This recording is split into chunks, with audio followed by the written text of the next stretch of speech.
Your Majesties, Your Royal Highnesses, esteemed Nobel Prize laureates, Excellencies, ladies and gentlemen. On behalf of the Nobel Foundation, it is my great honor and pleasure to warmly welcome you all to the 2025 Nobel Prize Award ceremony. In particular, I wish to welcome the Nobel Prize laureates, their families and friends. As we gather here in Stockholm for the festivities to celebrate this year's laureates, it is against a dark backdrop in the world at large. With its rapid, unpredictable, paradoxical, and tangled developments, it may seem hard to inspire trust and confidence in the future. In this world, Alfred Nobel's visionary legacy is a forceful reminder of the transformative powers of science, literature, and peace. Science is a lingua franca for humankind in exploring and expanding the frontiers of human knowledge. It is international in nature, and it creates a scientific community across borders, values that extend beyond the limits of science itself. This is particularly important to emphasize in times of division, polarization, and conflict on a global level. The prizes honor Nobel's principle that, I quote, "No consideration be given to nationality, but that the prize be awarded to the worthiest person," unquote. This year, the Physics Prize is awarded for experimentally establishing macroscopic quantum mechanical tunneling in superconducting systems, leading towards technology for quantum computers. The Chemistry Prize for the development of stable, extremely porous materials, materials that can be tailor-made to capture carbon dioxide, store hydrogen, or deliver pharmaceuticals in the body. And the prize in Physiology or Medicine for the discovery of a crucial complementary mechanism that prevents the immune system from attacking healthy organs, thus raising hopes for treatments of autoimmune diseases and new cancer therapies. They demonstrate how fundamental research, awarded for the greatest benefit of humankind, can also lead to groundbreaking applications. The prize in Economic Sciences in memory of Alfred Nobel for analyzing and modeling conditions for sustained growth lays bare the importance of scientific understanding of technological breakthroughs and how inventions lead to old companies losing out to new ones, that is, the role of creative destruction. And the Nobel Peace Prize, awarded today in Oslo in the absence of the laureate, is dedicated to the struggle for democracy, which is now threatened in so many ways across the globe. Clearly, this struggle is not without risk. Last, but definitely not least, the prize in literature this year is awarded to an authorship where melancholy and apocalypse seem to dominate the picture, but where the force of art and creation, unfathomable as it is, may still transcend the dark and violent powers. As the world is at its darkest here in the Northern Hemisphere, the Nobel lights illuminate not only the city, but also the world. Through knowledge, integrity, and excellence, through creativity and inspiration, the laureates offer hope. They remind us that it is possible, through different paths, to address and come to terms with the many global concerns and challenges we face today. But their work also reminds us of our responsibility and the possibilities that lie within our reach. We must not just be passive spectators, but active contributors in defending the freedom of science and literature and the strive for peace, to transform the world into a better place for humankind.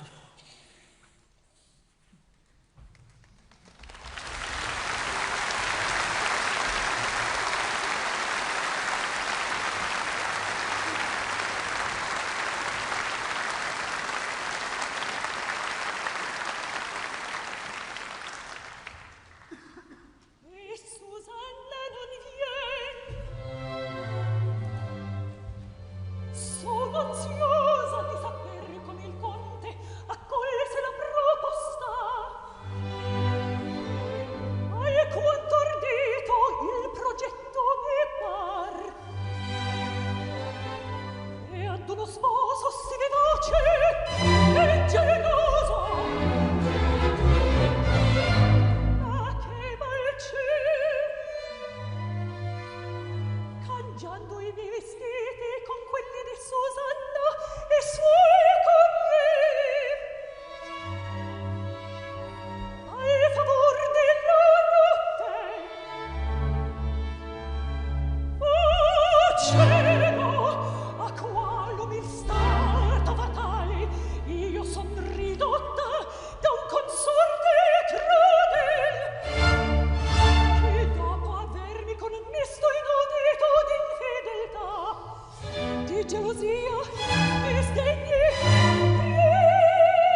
Majesties, Your Royal Highnesses, esteemed Nobel Prize laureates, ladies and gentlemen. The fundamental and yet counterintuitive laws of quantum physics have inspired human imagination since they were discovered. 100 years ago, in the summer of 1925, Werner Heisenberg discovered matrix mechanics while escaping pollen and hay fever on the tiny rocky island of Helgoland in the North Sea. In December that same year, Erwin Schrödinger took a train through 19 tunnels to reach the small, beautiful mountain village of Arosa in Switzerland, where he first wrote down his wave equation, which governs the motion of quantum mechanical particles during a Christmas skiing vacation. Based on Schrödinger's description, it was immediately clear that if an electron could go skiing, it would somehow simultaneously explore the path both to the left and the right of any tree down the hill. When you and I ski, not choosing a specific route around the tree would lead to a painful disaster. Furthermore, quantum particles can explore the other side of seemingly impenetrable barriers as if they dig their own tunnels on the fly, while Schrödinger's train certainly needed real tunnels. Our human bodies, as well as trains, exclusively consist of quantum particles. So how come we have no personal experience of such quantum tunneling? The main reason is that these striking quantum features are extremely sensitive to interaction with the environment. Large composite objects upon which we build our intuition interact far too strongly, both with us and with the rest of their environment, to behave in a quantum manner. Thus, to observe fragile quantum effects in larger systems, they need to be very carefully isolated, even more than what Heisenberg and Schrödinger themselves needed for their initial theoretical discoveries. This year's Nobel Prize laureates in physics, John Clarke, Michel Devoré, and John Martinez, managed to give billions of... Oh, sorry. You can wait a little. I have...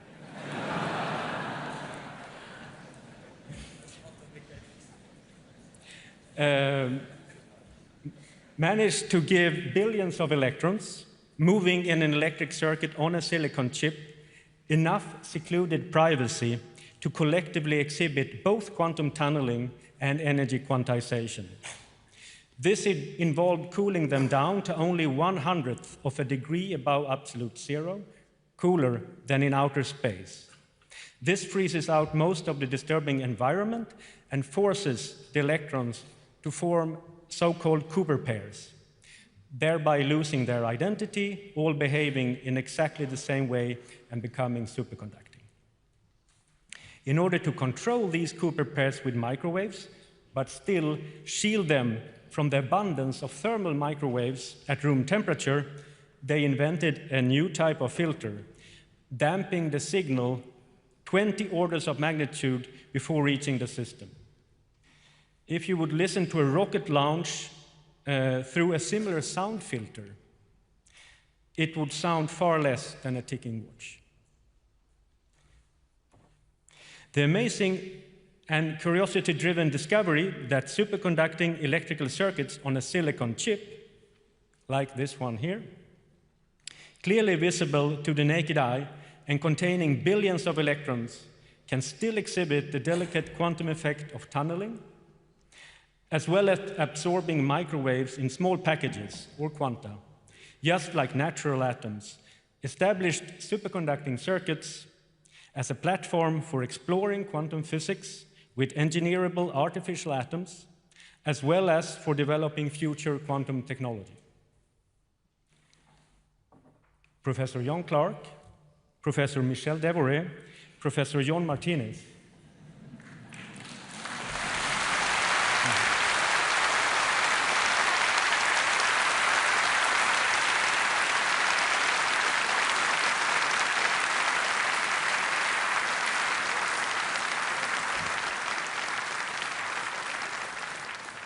you have been awarded the 2025 Nobel Prize in Physics for the discovery of macroscopic quantum mechanical tunneling and energy quantization in an electric circuit. It is an honor and a privilege to convey to you, on behalf of the Royal Swedish Academy of Sciences, our warmest congratulations. I now ask you to step forward to receive your Nobel Prizes from the hands of His Majesty the King.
Your Majesties, Your Royal Highnesses, esteemed Nobel laureates, honorable colleagues, Excellencies, ladies and gentlemen.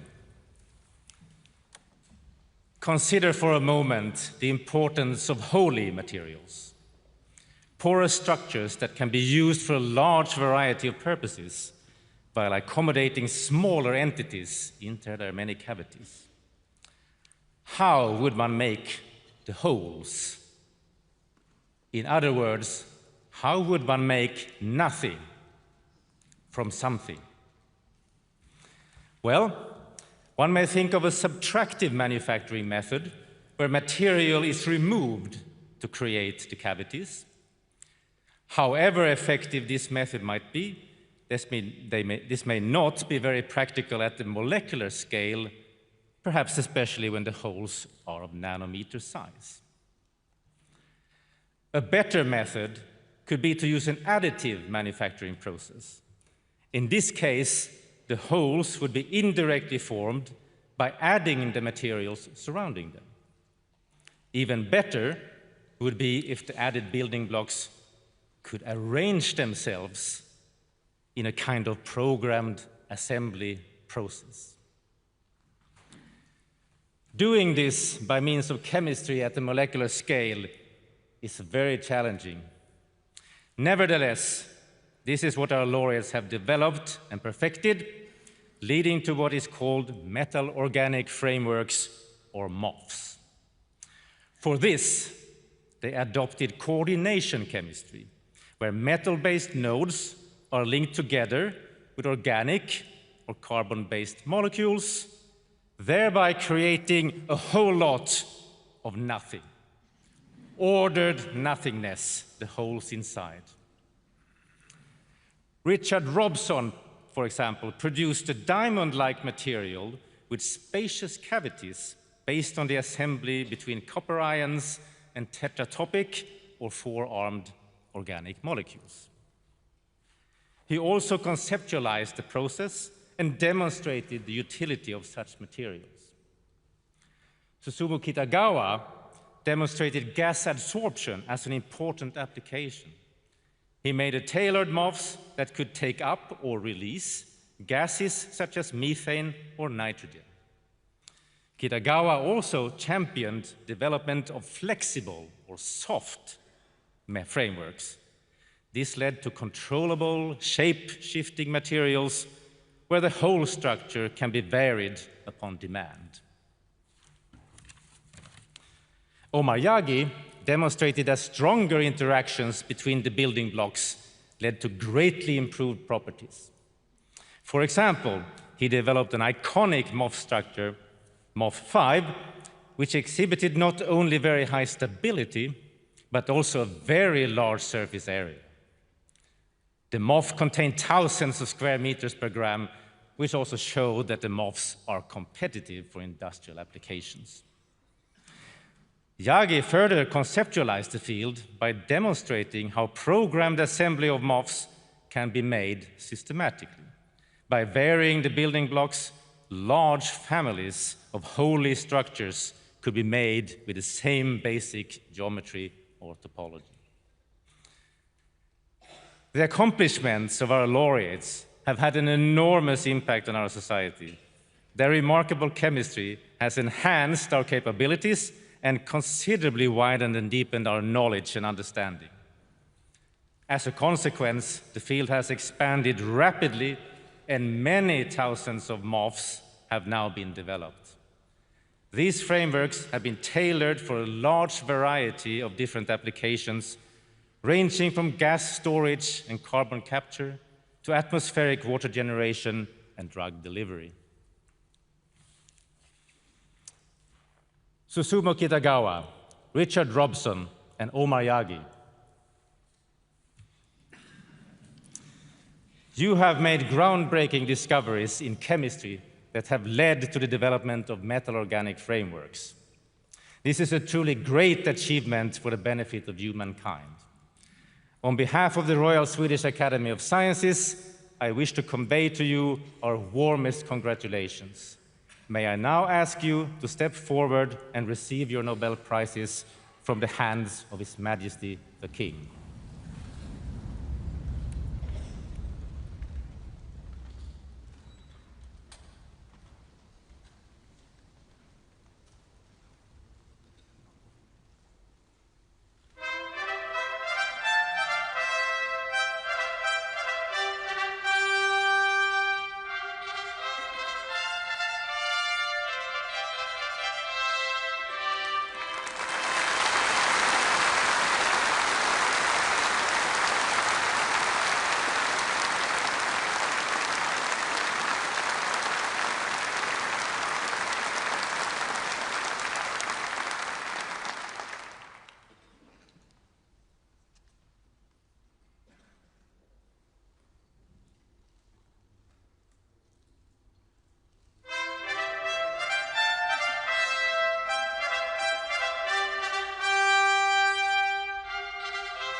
Your Majesties, Your Royal Highnesses, esteemed Nobel Prize laureates, ladies and gentlemen, this year's Nobel Prize in Physiology or Medicine honors discoveries that explain how our immune system is agile, adaptable, and skillful in defending us against invading microorganisms, while usually preventing collateral damage to our own tissues in this process.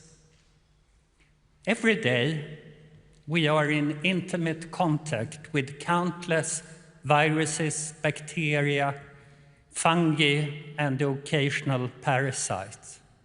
And during today's celebrations, we will undoubtedly expose ourselves to a few more airborne microorganisms.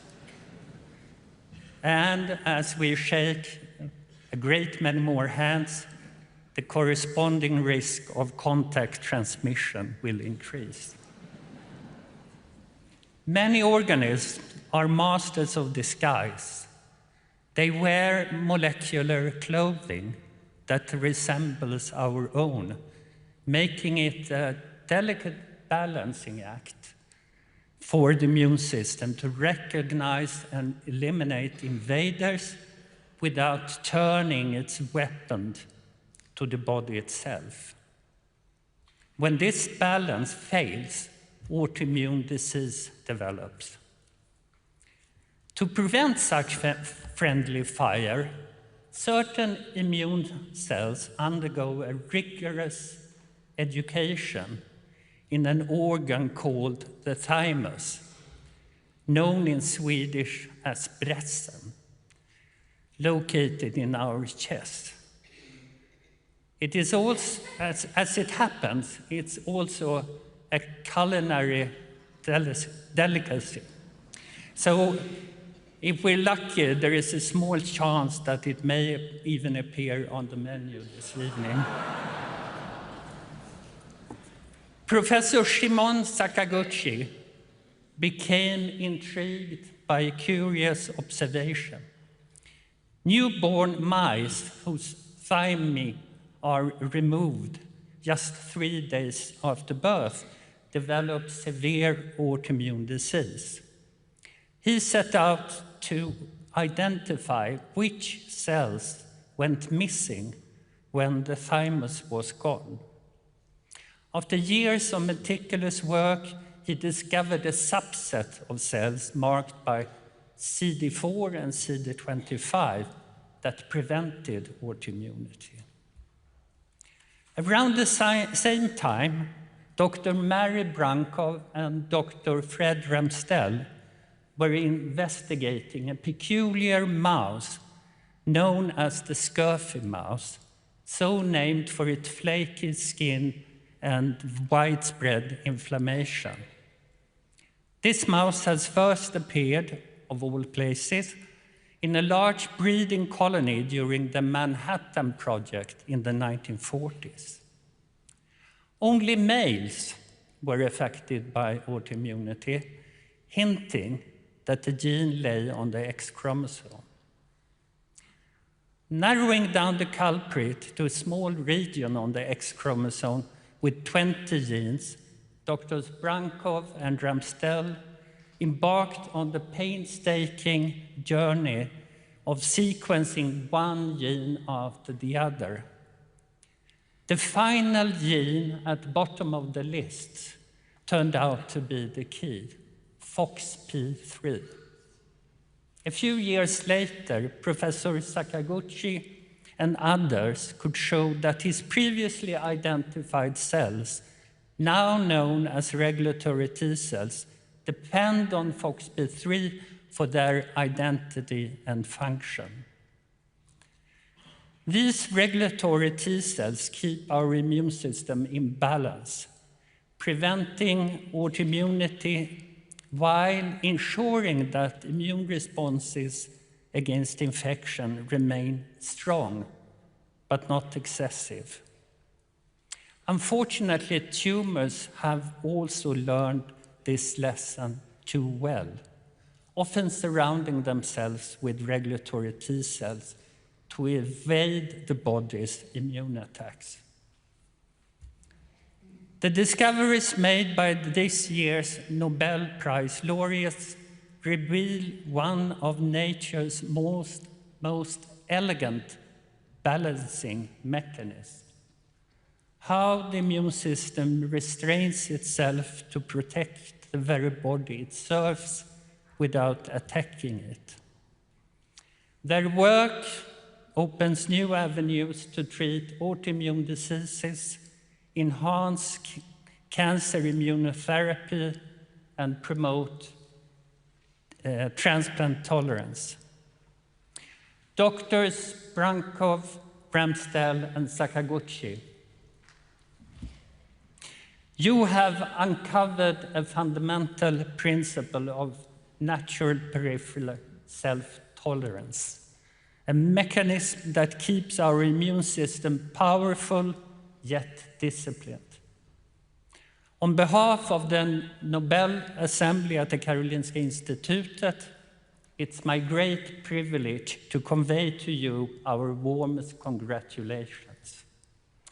I now invite you to step forward to receive the Nobel Prize from the hands of His Majesty the King.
Eders Majestäter, ärade Nobelpristagare, mina damer och herrar. Med årets litteraturpris till den ungerske författaren Laszlo Krasznahorkai belönas en sällsam urkraft i samtidens litteratur. Redan med sitt debutverk Satan Tango från 1985 väckte han sensation. Med stark suggestion skildras en grupp uppgivna själar på ett övergivet kollektivjordbruk alldeles före kommunismens fall. Allt är märkt av misär och stiltje. Tills två luggslitna gestalter oväntat uppenbarar sig som hoppets eller den yttersta domens budbärare. Omöjligt att veta vilket. Deras lögnaktiga förespeglingar förvrider huvudet på alla. Det apokalyptiska temat skruvas upp ytterligare i Krasznahorkais andra stora roman Motståndets melankoli, som utspelas i en liten stad i en dalgång i Karpaterna. Olycksbådande tecken visar sig överallt, mest påtagligt när en spöklik cirkus rullar in med en uppstoppad jätteval som huvudattraktion.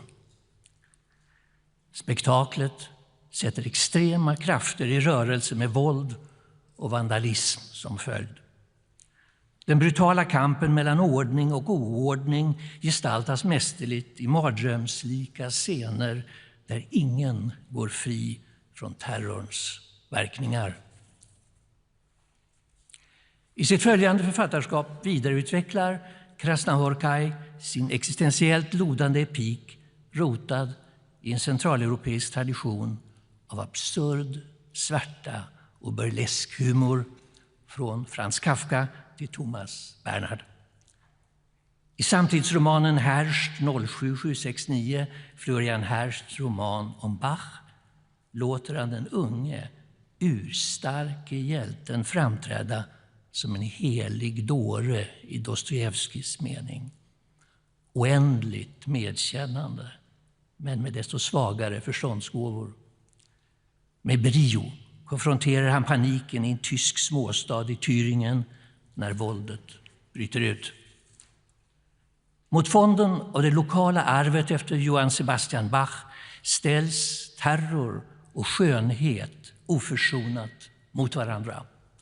I en enda mening på 400 sidor lyckas romanen både omfatta den komplexa verkligheten och överbjuda den i ett språk som blivit en form av musik. Krasznahorkais signatur som författare är en flödande syntax som rymmer både tyngd och lätthet, melankoli och upprymdhet, fantasteri och poetisk intensitet.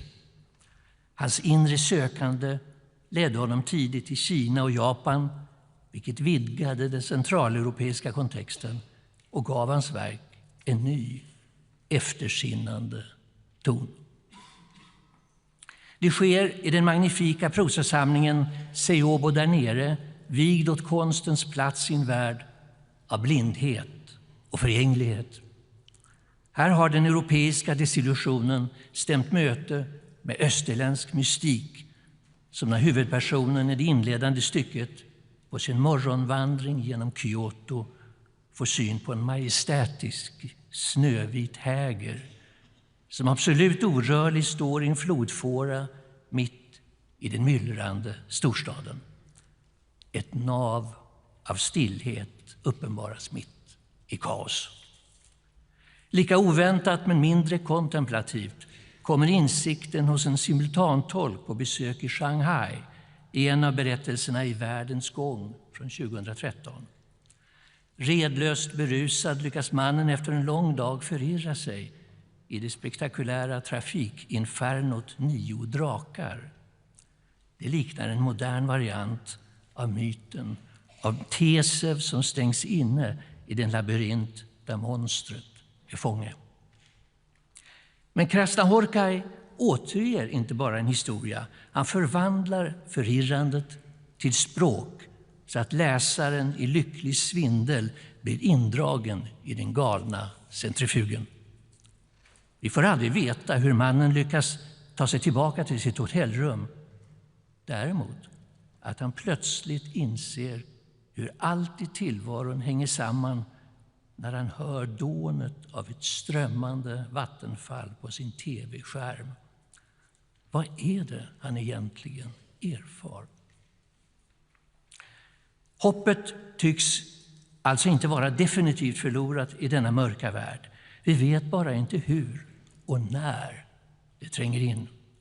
Det finns kanske en dold heraklitisk ordning i oordningen, mitt i de krig som sliter sönder vår stackars värld. Det är Laszlo Krasznahorkais storhet som författare att ha lyckats förena en fullkomligt illusionsfri blick som genomskådar bräckligheten hos de ordningar människan inrättat med en obändig tro på litteraturens möjligheter. Dear Laszlo Krasznahorkai, on behalf of the Swedish Academy, it is my privilege to convey to you our warmest congratulations on being awarded the Nobel Prize in Literature 2025. May I now please ask you to step forward and receive your prize from His Majesty the King.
Your Majesties, your Royal Highnesses, esteemed laureates and dear colleagues, ladies and gentlemen, 1.5%, this year's prize in economic sciences, is about the power of 1.5%. Close to zero, you might think. But when it represents sustained economic growth, 1.5% rather than zero means everything. For most of the history of humankind, growth was negligible. Living conditions barely changed between generations. But over the last 2 centuries, steady economic growth of 1.5% per year has instead become the norm, lifting masses of people from poverty, doubling life expectancy, and laying the foundation for our welfare. But what is economic growth about? Perhaps the word more comes to mind. More money, more work, more energy, more consumption, more of everything. During the first phases of growth, more was certainly important, and it still is in poor countries. There, more food, more medicine, more resources, more energy are required for a better livelihood. But over time, the content of economic growth has evolved. In modern societies, it is no longer all that much about more. It's about new and better. This year's laureates shows that growth over the last 2 centuries comes from a steady stream of technological improvements. New medicines, safer cars, better food, better ways of heating our homes and lighting them, and new ways to communicate over great distances are just a few dimensions of what we call growth. New and better products and methods replace the old in a process we call creative destruction. Over 1 or 2 centuries, almost everything changes. Joel Mokyr demonstrated that for this process to work, practical knowledge must be intertwined with scientific understanding. Before growth started, these 2 types of knowledge were disconnected. In Mokyr's own words, it was a world of engineering without mechanics, iron making without metallurgy, farming without soil science, mining without geology, water power without hydraulics, and medical practice without microbiology and immunology. This disconnect made it very hard to improve upon technological discoveries, be it in steel making, medical treatments such as vaccines, or the value of doctors washing their hands before surgery. The Enlightenment and the scientific revolution changed that. Scientific understanding about why things work became linked to practical knowledge about how things work. This produced a self-propelling spiral that gave us a continuous flow of new, useful knowledge, a spiral that is still today producing new and better. Creative destruction is turbulent. Firms and jobs are continuously destroyed and replaced. By inventing a mathematical model of the whole economy, Philippe Aghion and Peter Howard showed that despite this turbulence, creative destruction results in steady growth, decade after decade. Their model and its further development have become a laboratory, producing a wealth of important lessons for society. These include that markets left alone often provide too weak incentives for innovations, but also that incentives, in fact, sometimes can be too strong. And safety nets that help workers transition to new and better jobs are required. Their work also shows that since new ideas build upon old ones, the direction of innovation is often persistent. It can get trapped in unwanted paths, such as the reliance on fossil fuels. The models show how society then can steer innovation in a sustainable direction. Joel Mokyr, Philippe Aghion, and Peter Howard, you have uncovered the preconditions for and the mechanisms underlying innovation-driven growth. Your work provides society with a better chance to make sure that economic growth can continue and be directed to deliver new and better to mankind. It's an honor and a privilege to convey to you, on behalf of the Royal Swedish Academy of Sciences, our warmest congratulations. I now ask you to receive your prizes from His Majesty the King.